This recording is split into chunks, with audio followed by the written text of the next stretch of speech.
Já, komið þið sæl. Við ætlum að ræða heilbrigðismál. Til mín kom Sandra B. Frank sem formaður Sjúkraliðafélags Íslands og Steinunn Þórðardóttir, formaður Læknafélags Íslands og öldrunarlæknir. Sko, ég hef verið að, við heyrum fréttir, það hef verið að nýbúið að opna í hjúkrunarheimili í Urðahvarfi og það á að fara að byggja á Höfn í Hornafirði, það er Reykjaflugvelli og allt mjög jákvætt. Það vantar hjúkrunarheimili. En þá sem aður, sko, hver á að vinna þarna? Þegar sko, eru til dæmis, spyrjum á sjúkraliðum, eru til nógu margir menntaðir sjúkraliðar til að vinna þau störf á þessum hjúkrunarheimilum sem að þarf? Stuttasvarið nei, það er ekki. Þetta er alveg hár rétt ábending og áhyggjur sem að þú ert að bera fram. Þetta eru sömu spurningarnar og við höfum verið að velta fyrir okkur og spurt einmitt þessara sömu spurningar þegar við vorum að mæla fyrir umsögn okkar við fjárlaga áætlun síðast árs. Og við hugsaum bara, það er gott og vel að það er verið að byggja ný hjúkrunarheimili og það stendur til að gera þessa byggingar og skapa fleiri rými, en hver á svo að veita þjónustuna? Já. Ég er ekki alveg farin að sjá það og ég sé það ekki í kortunum.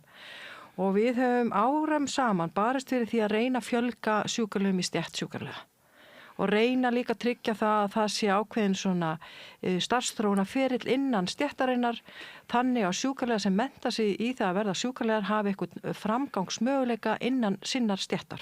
Ekki þannig að þið verið sjúkraliðar og farið svo eitthvað annað eins og hjúkrunarfræði eða eitthvað önnur heilbrigðisfög sem er gott og vel, en við viljum náttúrulega bara halda okkar fólki innan fagsins og ein leið sem að hefur verið farin og hefur reynst vel þar sem að hún er notuð, það er einmitt sjúkraliðar sem að fara í viðbótarnámið á Akureyri og klára sérhæfingu við öldrun og heimahjúkrun og svo líka samfélagsgeðhjúkrun. Fara margar það er mörg.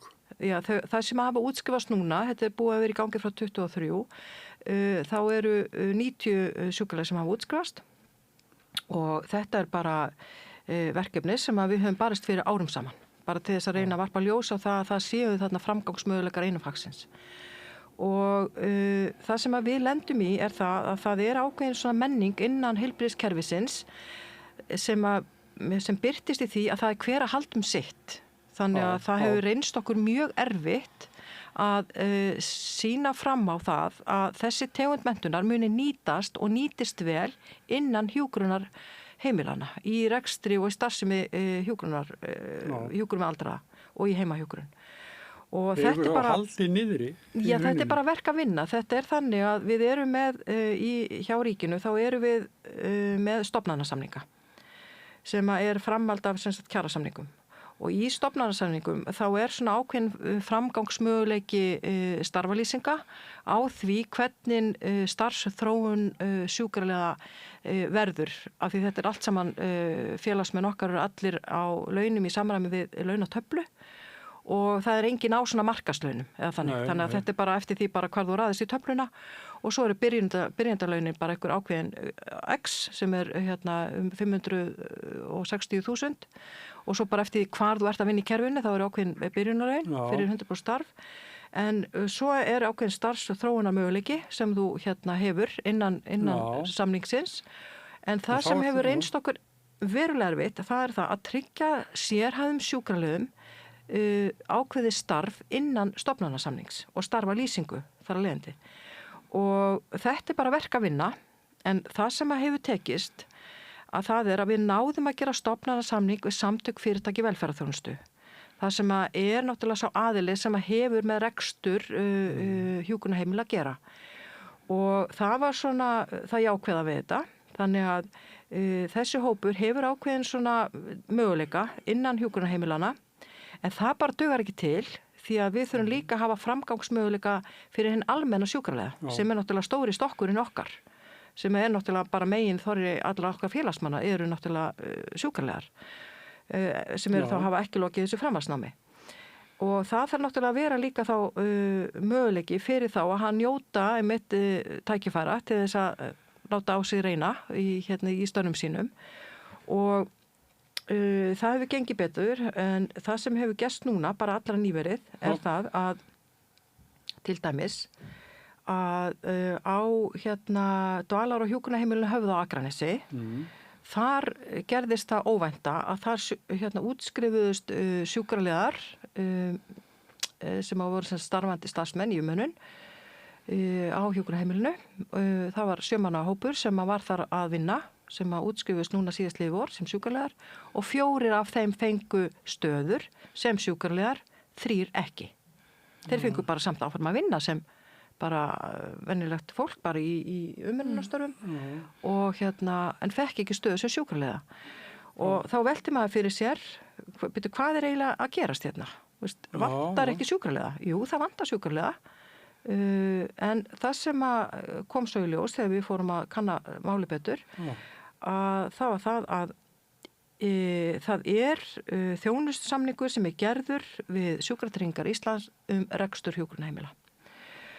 Og í þeim þjónustusamningi fylgiskjal sem segir til hlutfall af framlagi til rekstur hjúkrunarheimila, þá rúm 16%, 16,3% sem á að fara í hlut mönnunar á sjúkraliðum. Þannig að ráðningaþakið þessi þjónustusamningur. Excelin sagði þetta bara. Já, í raun og veru.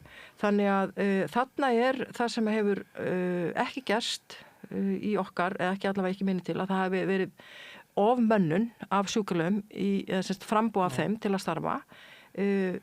Vinnuframlag þeirra vel þegið, þeim boðið starf en ekki sem sjúkraliði af því að ráðningaþakið segir það. Og þá hugsa maður, það er eitthvað bóið að vita og svo vitum við það að þar sem að mönnunin góð af sjúkraliðum og fólk með þessa tegund menntunar, þá eru gæði þjónustunar miklu, miklu betri. Og það mælt í ákveðnum gæðavísum hjá embætti landlæknis og þar sem mönnunin góð af sjúkraliðum, þar allt á grænu. Þar bara eru ekki þessi atvik eða óhöpp eða ekki nægilega góð hjúkrun. Þannig að þetta helst í hendur, góð mönnun sjúkraliða, veitir betri þjónustu og við höfum bara stóra ágjör á því að það verði ekki nægileg mönnun til þess að fylla öll þessi hjúkrunarheimili. Það er bara staðan. Steinunn, ég spyr þig í svona framhald af þessu. Nú þú læknir og það hjúkrunarfræðingur og sjúkraliðar að vinna með þér. Að þú finnir vantarlega mun á því ef að það sem sagt, að þú kannski vinnur ekki með ófaglærum. Jú, svo sannarlega vinn ég með öllum þessum hópum, bæði hjúkrunarfræðingur, sjúkraliðum, ófaglærum og bara fleiri heilbrigðisstéttum. Og ég ætla að byrja á þeirinn að lengra haldið að hrósa ófaglæra fólkinu líka því að það stórkostlegur mannur í því og margt að vinna alveg virkilega gott starf. En alveg eins og Sandra segir, þessi menntun sjúkraliðana skiptir gríðarlega miklu máli upp á gæði og auðvitað líka til að vinna hlið við hlið með þeim sem eru ófaglærðir. Það gríðarlega mikill styrkur í því fyrir þá ófaglærðu að hafa faglæra fólki þá í einhverju mæli með sér á vaktinni. Og ég get bara talað út frá eigin reynslu, ég starfaði í Svíþjóð þarna árum saman í sérnámi og vann þar með sjúkraliðum sem í rauninni höfðu, alveg eins og Sandra að lýsa, fleiri tækifæri til þess að vaxa í starfi og voru með fjölbreyttari verkefni og var treyst fyrir fjölbreyttari verkefnum heldur en hér og maður sá að það laðaði líka inn kannski fjölbreyttari hóp fólks í stéttina og líka kallmenn sem ég held að sé mjög mikilvægt að koma inn í þessa hópa. Ófaglærða hópin, sjúkraliðana, hjúkrunarfræðingana, allar þessar hefðbundnu kvennastéttir, að það er mikill styrkur í því. Þannig það að vinna með vel menntuðum sjúkraliða, það er bara gulls í gildi og það er mjög sorglegt þetta sem að Sandra er að lýsa, að það sé eitthvað þak sem að hjúkrunarheimilin þurfa að glíma við, að það sé ekki hægt að ráða þetta bráðnauðsynlega fólk inn í starfsemina vegna þess að það sé eitthvað og ég veit ekki eins og áttum ekki á því hvernig þessi 16% tala var fundin einu sinni. Það var náða sannlega enginn. Hvort að fólk hafi sett fingur upp í loft, ég bara velti í fyrir mér. Já, þetta eru gömul viðmið. Þetta úr samningi 10 ára gömlum held ég að hafa verið. Mér finnst þetta eins og sér að taka áhættu á Akranesi að fæla þá sjúkraliða frá sem ekki fengu vinnu sem sjúkraliðar og búið að vera áfram sem náttúrulega bara mikið ágefni því að það náttúrulega stendur fyrir dyrum að opna þar 69 hjúkrunarrými á allar næsta árum og þegar að dvalarheimili eða hjúkrunarheimili hefur ekki tekið betur á móti sínu eigin fólki, hvað þá? Þetta er hættulegt. Já, þetta er það. En þetta með, sem varst að minnast á áðan með steinsteipuna, þetta náttúrulega eitthvað sem við höfum mikið rætt, bæði varðandi hjúkrunarheimili, og kannski sérstaklega hjúkrunarheimili, en líka þetta nýja Landspítalann að hver á að manna þessar hallir sem við erum að byggja sem betur fer og ég vil alls ekki draga úr því að þetta sé mikilvæga framkvæmdir. En ég held að ef maður ætti að velja annarkvort, ætla ég að byrja á því að styrkja stoðið mönnunar eða ætla ég að byrja á steypunni, þá held ég myndi alltaf byrja á mönnuninni. Og við auðvitað verðum, og ég held að við báðar og fleiri í okkar hópi forsvarsmanna stéttarfélaga heilbrigðisstétta lýsum eftir miklu fastari tökum utanum mönnunarmálin og miklu sterkari öflugri framtíðarsýn. Það sem þetta ekki, af því að við upplifum svolítið eins og það séum aðalega við sem erum að tala fyrir akkurat þessu. Að það sé kortlagt hver er raunveruleg þjónustu þörf Íslandinga, íbúa landsins, hvað þurfum við að mannafla til þess að mæta þessari þörf í staðin fyrir að segja, við ætlum bara að setja þessa peninga í þetta og ég meina það var bara að gera eitthvað með þá sem að vonandi næri ykkurt í áttina því sem fólk þarf, skiljiði. Þú veist, það er eins og upphæðins í ákveðin, ég veit ekki út frá hvaða forsendum að minnstakosti ekki út frá þjónustu þörfinni, en þess að allavega eins og ég skilði það, þá hefur hún ekki verið kortlögð. En að því við ætlum að fara að fjölga svona mikið, þegar höldum okkur aðeins við hjúkrunarplásin, að það var að fjölga þeim mjög mikið, að þá hlýtur að vera ákall að fá fólk, faglegt fólk, öldrunarlæknir til dæmis. Hvað getur einn öldrunarlæknir sinnt mörgum hjúkrunarheimilum eða... Akkurat, þau gæða viðmið er í raun ekki til. Það er til ákveðin viðmið landlæknis fagmönnun á hjúkrunarheimilum, þar með tali læknamönnun, en það er svo sem ekki skilgreint sérstaklega hvaða sérgrein læknirinn á að hafa. Og eins og ég skil það þá fá hjúkrunarheimilin ekki nægilegt fjármagn til þess að geta greitt fyrir þessa fagmönnun eins og hún er skilgreint frá embætti landlæknis, þannig að það er nú strax komin töluverð hindrun. Og svo þarf maður auðvitað að horfa á þetta, hvað getur einmitt einn öldrunarlæknir sinnt mörgum heimilum vegna þess að flestum heimilum er í dag sinnt af heimilislæknum mjög vel, en það er mikilvægt að sé samstarfi öldrunarlækni og aðganga öldrunarlækni og þá er einmitt spurning hversu mörgum íbúum getur einn öldrunarlæknir sinnt í samstarfi við heimilislækna, það er ekki viðmið sem er til. Og svo ég taki líka fram aðra svona tölulega staðreynd að við unnum starfshópur í heilbrigðisráðuneytinu að skýrslu framtíð læknisþjónustu á Íslandi og það var skilað svona áfangaskýrslu 2024 og þar var verið að reyna að kortleggja sérgreinar lækninga og mönnunagati hverri sérgrein fyrir sig, þar að segja hvaða sérgreinar standa höllustum fæti, hvar vantar mest. Og það voru heimilislæknar sem voru í rauninni fámennastir miða við þjónustu þörfina, enda náttúrulega bara gríðarleg þörf fyrir þeirra þjónustu land allt. Og þar á eftir komu öldrunarlæknar. Og þetta eru þessi stóru, breiðu sérgreinar sem að sinna fólki, svona heilt yfir og eiga að sinna fólki á löngum tímabilum í samfellu. Heimilislæknar auðvitað allæfi og öldrunarlæknar á efri árum og það að fólk hafi ekki aðgang að þessari þjónustu og að heimilislæknar sérstaklega ná ekki þessari samfellu í þjónustu við sinn hóp, að það náttúrulega veldur gríðarlegum vandræðum og enda með því að fólk er mest að slökkva elda og taka við málum þegar allt er komið í höng. Í staðin fyrir að geta svolítið haldið utan fólk bara í gegnum lífið og stunda líka forvarnir og heilsueflingu og ég er alveg viss að það myndi koma betur út fjárhagslega þó að maður þyrfti að splæsa í aðeins fleiri heimilislækna, að þá myndi það auðvitað koma betur út varðandi heilsu og líðan þjóðarinnar en líka bara fjárhagslega. Þannig að ég held að þarna á áherslan að vera og þessar stóru breiðu sérgreina sem að sinna almenningi bara í gegnum lífið. Heilbrigðiskerfið er náttúrulega með ansi mikla framlegð fyrir samfélagið að veikt fólk fái heilsu á ný og fari aftur út í samfélagið til að vera þáttakandi því og fullri ferð. Það er náttúrulega skiptir verulega miklu máli. Þannig að Og það áhugavert að skuli segja þetta, en þess að ég las nú í fréttum nýlega að forstjóri sjúkratrygginga ætlar einmitt að fara í sérstaka skoðun á því hvað það er sem að heilbrigðiskerfið er að leggja fram að mörkum til samfélagsins sem ég finnst áhugavert að koma úr þeirri átt og fagna því auðvitað og ég veit að við viljum gjarna vera með því að sína fram á það en það blasir það við okkur alla daga. En mér líka, ég velti fyrir mig hvað er það sem kallar samt á það að heilbrigðiskerfið þurfa að sanna þetta í beinhörðum peningum að það sé að skila verðmætum. Þetta er umræða sem maður á oft í. Að við framleiðum engin verðmæti, við séum í rauninni bara hít. Já, einmitt, bara semst annan veginn. Botlaus hít. Já, bara þiggja peninga. Já. Og bara kostnaður fyrir samfélagi að það séu hér framleiðslugreinar, það séu hér aðilar sem er að skila verðmætum inn í þjóðarbúið og við erum sem sagt í rauninni að eyða þessum verðmætum sem að mínum að eru þetta alveg galin röksemdafærsla vegna þess að ég meina það er í raun ómetanleg, heilsan ómetanleg fyrir okkur öll, held ég geti sagt. Og koma fólki til heilsu og til vinnu, það eru peningar líka. Já. Og það er alveg það er alveg ljóst. En þetta er eins og sko, stjórnmálin, þau sem að taka þessar ákvarðanir, séu ekkert að hugsa þetta alla leið. Það vantar svo margt inn í þetta. Og hvað verður, sko? Hvað verður? Getum við haft, til dæmis, tökum hjúkrunarheimili aftur, getum við haft þar ófaglært fólk bara eitt á vaktinni, næturvöktum? Á ég að grípa þennan? Bara alls ekki? Alls ekki? En tíðkast það? Ekki svo ég viti. Nei, ég held að það sé nú ekki almennt, sko, það sé þannig, en það eru þó dæmi það og maður heyrir af því, en ég held að almennt sé það nú ekki þannig að það sé eingöngu ófaglærðir. Nei.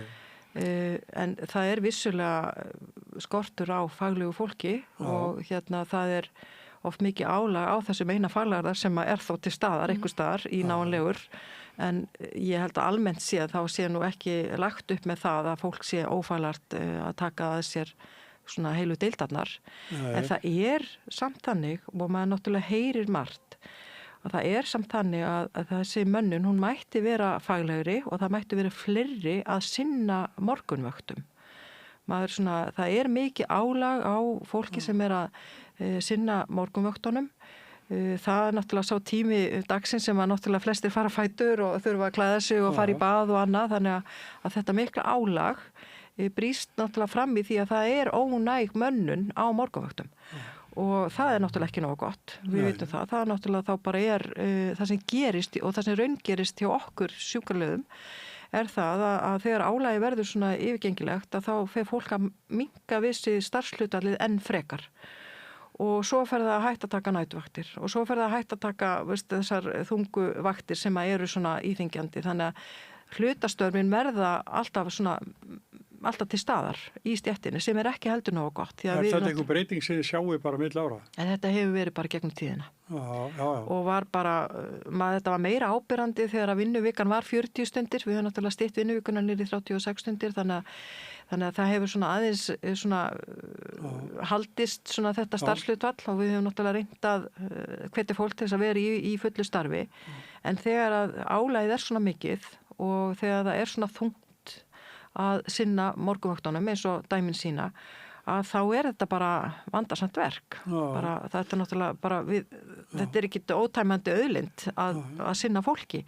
Og bara til að líka ávarpa það varðandi ófaglært starfsfólk, að það er vissulega mikill mannauður í því fólki. Og bara mikill stuðningur af því að hafa fólk á staðnum. En þekkingin, hún náttúrulega, og þessi faglega þekking í hjúkrun og umönnun, að hún skiptir bara höfumáli, hvernig þú átt að bera þig að, hvernig þú sinnir öðru fólki. Þetta er ekkit meðfædd þekking.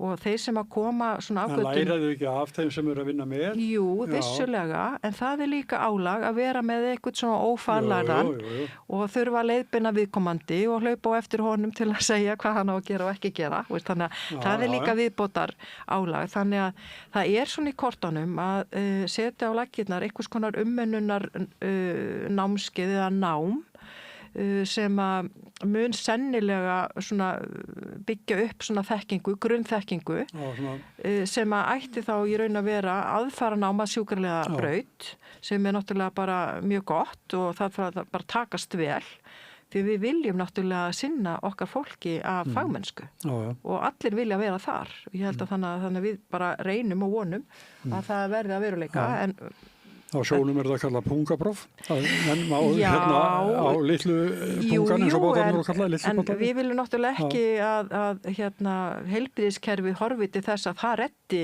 öllum málum, sko. Nei, þú ert að tala um svona fornám. Já, þá er þetta svona, auðvitað er þetta náttúrulega mannauður sem að hjálpar til, sem er þá á leiðin í að læra og verða sjúkraliðar, sem er náttúrulega frábært ef að verður. En áður við byrjum að tala saman hérna, þá var ég að segja sögu að með föður minn að við vorum svona í vandræði með hann. Þetta var svona inn og út af sjúkrahúsum og einhvern veginn fór alltaf í sama farið og það var ekki fyrr en við hittum öldrunarlækni sem að bara alveg bara hvíld, maður fann bara fyrir hvíld í líkamann bara leið og hann talaði við okkur. Þegar maður búin að greina hvað var að gamla manninum, að þá bara, þetta var bara algjör lúxus, sko. Og að heyra þetta. Þú sagði að heimilislæknar eru alveg færi, við höfum öll kynst þeim, en öldrunarlæknir þá heyriði með meiri menntun varðandi þetta. Já, algjörlega og þetta náttúrulega okkar sérgrein þá þessi, hvað maður segja, efstu ár ævinar sem oft gríðarlega flókin tími og sá tími sem við þurfum langmest á heilbrigðisþjónustu að halda. Og ég man ekki tölurnar, sko, við neytum langmestrar heilbrigðisþjónustu á allra síðustu árum ævinar, skiljanlega. Fólk komið með fjölþætt heilsufarsvandamál, oft gríðarlega mörg lyf sem erfitt átt að segja hvernig virka saman og svo færniskerðingu og svo framvegis. Þannig að þetta svo sannlega sérgrein fyrir sinn hatt og ég held að sérstaklega í ljósi stöðunar hér á landi og framtíðarinnar næstu árin að þá þurfum við að spýta verulegir lófana varðandi að hafa þessa þekkingu öldrunarlækna aðgengilega fyrir þessa stóru hópa sem að eldast og því miður veit ég ekki til þess að það sé neitt kerfisbundið verið að reyna að hvetja lækna til að velja þá braut sérstaklega. Við erum með sérnámi í öldrunarlækningum á Íslandi sem mikið fagnaðarefni þannig að það hægt að klára þetta hér. En betur má ef duga skal, það þarf líka að laða fólk inn í þessa greinar. Og við sem að vinnum með eldra fólki og við verðum við öldrunarfordóma í samfélaginu. Ég held að það sé bara óumdeilanlegt og mér til dæmis áhugavert af því ég ætla aðeins bara að fara út fyrir efnið en í Evrópusambandsumræðinni þá verður maður töluvert var við þessa öldrunarfordóma og maður hugsa að þeir eru að því virðist ennþá viðurkenndir að segja sko gamla fólki á ekki að kjósa þetta það kemur þeim ekki við og ég fæ alltaf svona pínu mér finnst það svo óþægileg umræða verandi öldrunarlæknir og verandi meðvituð öldrunarfordóma vegna þú myndir aldrei segja sko þetta kemur ekki konum við eða ungu fólki eða samkynhneigðum, ég veit ekki hvað hópum myndi geta tekið út, en að taka eldra fólk svona sérstaklega út og segja að þetta verið ennþá að vera samþykkt, þannig að við þurfum líka að brjóta niður þessu öldrunarfordóma og í rauninni ákveðna fordóma gagnvart fólki sem að sinnir öldruðum. Það til dæmis þótti ekki droslega töff að verða öldrunarlæknir þegar ég valdi það og maður þurfti svolítið að standa í lappirnar. Bara af ástríðu. Ég náttúrulega, eins og langflesti læknar, þegar við erum í okkar svona bara beint eftir læknadeild, þá fáum við að vinna á nánast öllum deildum spítalans. Skurð og kvenn og lyf og bara út um allt. Þannig að þú fær mjög svona víðtæka reynslu af því sem að þú gætir hugsanlega valið þér. Og ég fjall algjörlega fyrir gamla fólkinu vegna þess að mér fannst þetta vera langskemmtilegasti hópurinn að tala við. Og öldrunarlæknar fengu þann lúksus að geta gefið sér tíma. Það var svona í rauninni viðurkennt að við mættum gefa okkur meiri tíma en aðri læknar með hverjum og einum vegna þess að fólk bara þurfti á því að halda og maður var átt komin á kafun í ykkur æsilega sögur á skipstjóra á hafi úti eða ég veit ekki hvað og hvað fólk sem bara býra heilli ævi af lífsreynslu og sko þetta svo fjölbreyttur hópur vegna þess að við erum búin að fara í gegnum þetta öll á ólíkan hátt. Þannig að ég kolfjall fyrir þessum hópi, mér finnst líka mjög áhugavert að vinna með flókin vandamál sem yfirleitt eru til staðar líka. Þannig að ég hef verið ötult talsmaður þess að læknar velji öldrunarlækningar og horfið til þeirra og ég veit það eru mjög margir öflugir öldrunarlæknar á Íslandi í dag og góða fyrirmyndir. En við reyndum nú að fá smá hvata, óskum eftir því eins og Sandra segir, við erum náttúrulega flest í launatöflum að það væri kannski eitt flokkur fyrir það að fara í sérnám það sem vantar. Að maður fengi þá eitthvað svona aðeins auka og það var ekkert hlustað á það. Þannig ég hugsa sko hvar þessi langtíma hugsun fyrir kerfið okkar og fólkið okkar. Því við vitum alveg við þurfum öldrunarlækna og við þurfum fleiri. Þannig að ég held að þessi reynsla sem þú ert að lýsa sé alls ekki einstök. Af því að komast í hendurnar á aðilum sem eru sérhæfðir akkurat í þessum hópi. Þannig að þetta horfir ekkert framtíðin ekkert hvað sérstaklega björt þó að það sé ungt og mjög frambarlegt fólk að fara í þetta nám.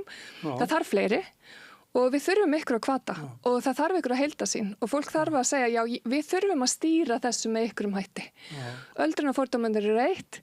Ég nefni það líka ofta á Landspítalanum í Fossvogi það búið að gera upp allar deildirnar þar nema öldrunardeildina.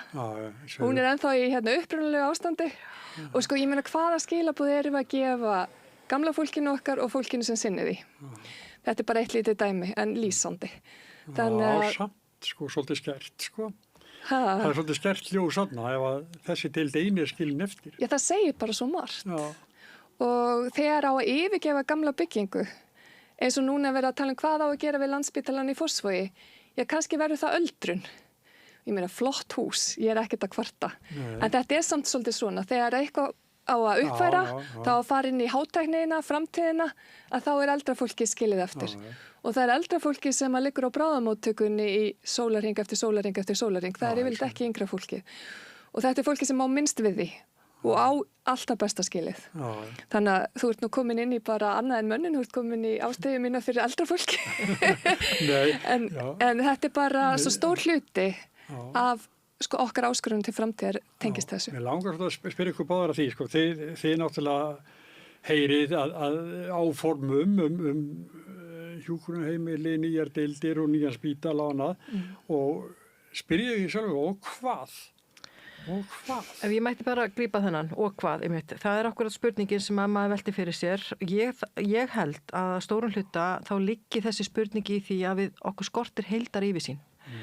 Og það sem að við erum líka að sjá að við erum að horfa til þess að styðja betur við það fólk sem að getur búið lengur heima.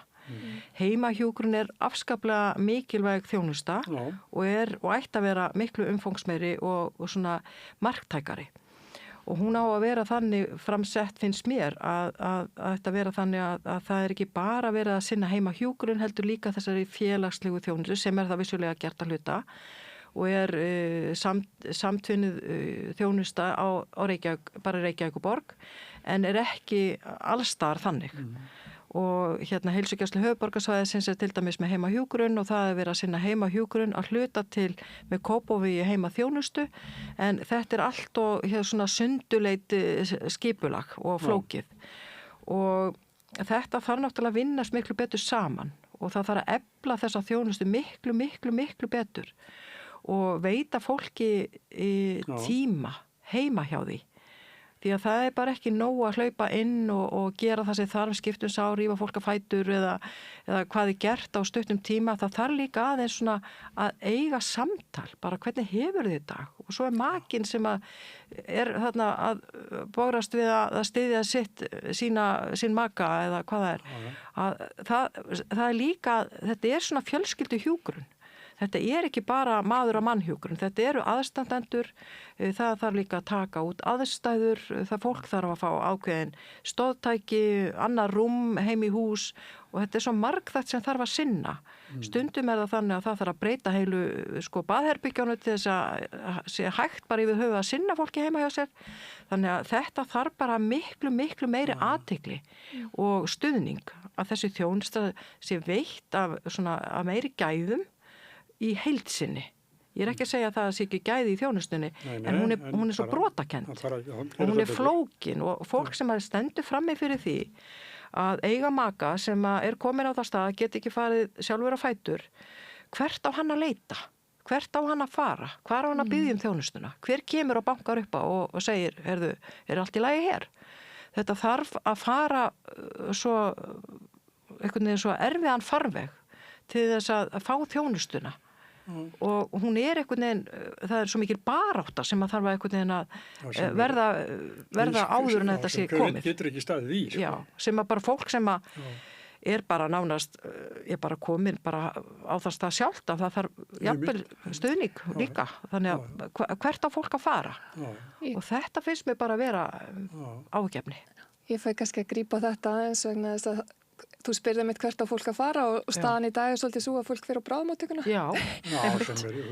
Já, sem náttúrulega í raun versti staðurinn með fullri virðingu fyrir bráðamóttökunni sem frábær bráðamóttöka og sinnir því hlutverki gríðarlega vel en ekki staðurinn fyrir fólk sem í þessum spúrum og bara svona langar að minnast á það, ég held að sé orðin 10 ár síðan eitthvað svoleiðis að það var gert tilraunaverkefni einmitt með öldrunarlæknum að fara með læknisþjónustuna líka í heimahús og þá tvinna hana inn í þetta módel sem að Sandra að lýsa, maður sé með hjúkrun og maður sé með félagsþjónustu og svo sem maður með læknisþjónustu og þeir sem voru valdir til þess að vera með þáttakendur í verkefninu voru einmitt einstaklingar sem voru svolítið mikið að koma inn og út á bráðamóttökunni vegna þess að hlutinir heima voru bara að hrynja og þetta gekk alveg vonum framar. Þetta náði að halda þessu fólki heima. Það var hægt að grípa þegar hjartabilunin versnaði eða hvað sem það var sem var að gerast og sinna því heima og læknirinn þá bara syndi því örar þegar það voru meira krefjandi tímabil. Og eins og segja, þetta var tilraunaverkefni, þetta gekk gríðarlega vel, þetta sýndi bæði fram á sparnað, það var mun ódýrara að sinna fólki heima heldur en það var að koma svona inn og út á bráðamóttökunni. Fólk var gríðarlega ánægt með þjónustuna og rúsinin í pylsuöndunum svo var þessu bara hætt. Já, þetta sko tilraunaverkefni. Nei, það var bara ekki áhugi að fjármagna þetta. Og eins og ég segi, akkur ferði í tilraunaverkefni ef að þú ætlar aldrei hvort sem að halda áfram með, ég meina þetta sýnir allt þetta sem þú vildi sýna fram á. Þetta ódýrara, fólk ánægara með þetta, fólkinu vegna betur og svo slær þetta bara út á borðinu. Og þetta var óbúslega mikið áfall fyrir okkur af því að við eins og ég segi, öldrunarlæknar erum að sinna þessum hópi niður á bráðamóttöku, það sem hann liggur sólarhringum saman af því að það ekkert annað í boði og maður sér hvernig fólk ruglast, það tapar færni, það jafnvel kom inn sjálfbjarga en fer út í endurhæfingaþörf eða jafnvel ósjálfbjarga og sko þetta bara óbúðlegt sérstaklega vegna sem eitthvað eins og þú ert að lýsa Sandra, þessi nærþjónusta, forvarnir, endurhæfing, það óbúðslega litli peningar sem fari þetta og því með rosalega lítið svigrúm í dag til þess að sinna fólki með þessum hætti. En þetta eitt af því sem ætti að bjarga okkur og þeir sem tala gegn steypunni segja við eigum að setja peningan í mannauðinn og færa nær fólkinu og það eiginlega erfitt að vera ósammála því. Samstöðun þarf að vera með ykkur í liði í þessu. Já, ég held líka sko bara svona út frá pólitíkinu þá held ég að sé mjög svona lítið svona pólitískt sexy að vera með forvarnir. Því að það skilar svo, árangurinn kemur svo löngu seinna og ávinningurinn af pólitíkinni sko, sá sem að beitti sig fyrir því að koma og leggja forvarnir að eftir 10 ár kemur sko ávinningurinn og þá hugst maður bara hverju með það að þakka og sá sem að stóð frammi fyrir því veist, hann fær enga þakki skildar því hann náttúrulega löngu farin á pólitíkinni þannig þetta sé svona eitthvað svolítið svona Sandra, við bara skrifum undir vilja yfirlýsingu við félögin að við munum reisa styttu af þessum aðila við munum fylgjast með þessu það verður reist stytta og þetta verður lengi minnum haft setta okkur virðulegan stað Hugrún heitin Helgadóttir, þingmaður þá Hún fór í siglingu, svona litla bátasiglingu frá Sandgerði í tilefni þess að það var búið að dýpka innsiglinguna og það hafði kostað fullt af peningum og alltaf með það og þá var hún, og hvaða þingmenn samþyktu peningi eitthvað sem aldrei sést. Já, áhugaverður punktur og forvarnirnar eru þetta mjög ósýnilegar og maður sér það einmitt í fjárlagafrumvarpi í gegnum árin hvað þetta óbúslega lítill liður og oft liður sem jafnvel verið að draga úr frekar heldur en að bæti í þrátt fyrir það sem fólk segir uppátt opinberlega. Við berjumst áfram. Sandra B. Franks, formar Sjúkraliðafélagsins og Steinunn Þórðardóttir, formar Læknafélagsins. Takk fyrir kærlega fyrir komuna. Takk sömuleiðis. Og rauðaborðið heldur áfram mér eftir augnablik. Við lifum á tímum þegar þörfin fyrir opna og gagnrýna umræðu brýnni en nokkru sinni fyrr. Ég heiti Ólína Kjerúlf Þorvarðardóttir og ég styð og vel samstöðina, sjálfstæðan og óháðan fjölmiðil. Öflugur og ódýr auglýsingamiðill 40.000 manns sjá eða heyra þætti samstöðvarinnar í hverri viku. Ef þú vilt auglýsa, sendu póst á samstöðin@samstöðin.is.